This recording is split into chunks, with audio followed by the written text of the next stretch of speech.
2020, a Lubbock guide here, and my research is focusing on soil water conservation in these regenerative agricultural systems. So primarily focusing south of Lubbock in a more sandy soil, Amarillo fine sandy loam in La Mesa, Texas.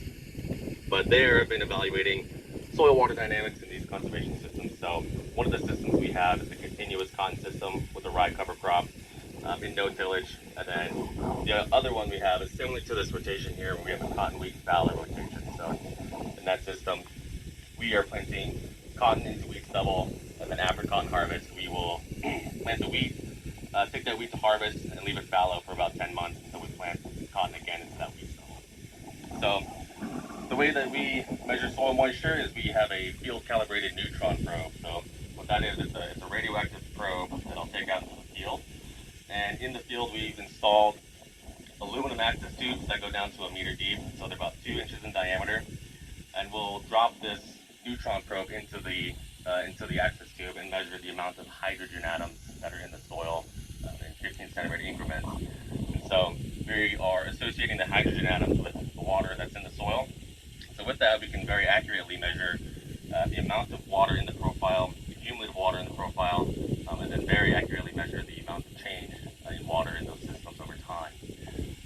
So with that, some of the trends that we see with the data are, again, increased soil moisture across the profile with our regenerative systems.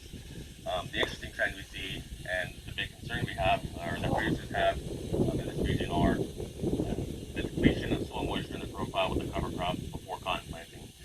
So yes, the cover crop does deplete the soil moisture, but what we've seen, there's important caveats to this I'll mention, but what we've seen is that there's a greater recharge in soil moisture across the profile when you have a cover crop, and then that recharge is sustained throughout the entire cotton growing season. So you'll see a dip in the soil moisture, and then right before cotton planting, you'll see this rapid increase in recharge, and then there's more water in there than there would be in a conventionally tilled cotton system. The caveat to that is, if you have the ability to irrigate, deficit irrigation, even about 3 inches or less, or if you get some timely precipitation. So again, those are bigger caveats as we keep moving forward in time that are greater concerns for producers in the region, but you do have the ability in a continuous cotton system to have greater amount of soil moisture with a cover crop.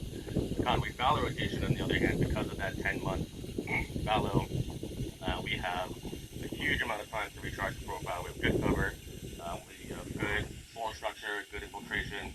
So over time, we don't irrigate those systems, just with the winter precipitation and then the spring precipitation. If we give precipitation, you will have a greater recharge. And so when you plant cotton into that wheat stubble, you're going to be in a good situation. So, and that cotton wheat fallow rotation in the last 3 years that we've seen have out-yielded the continuous cotton system. And then we're working with peeling here to see if how does that play out in the economics of the situation on the field scale. So you are missing the annual,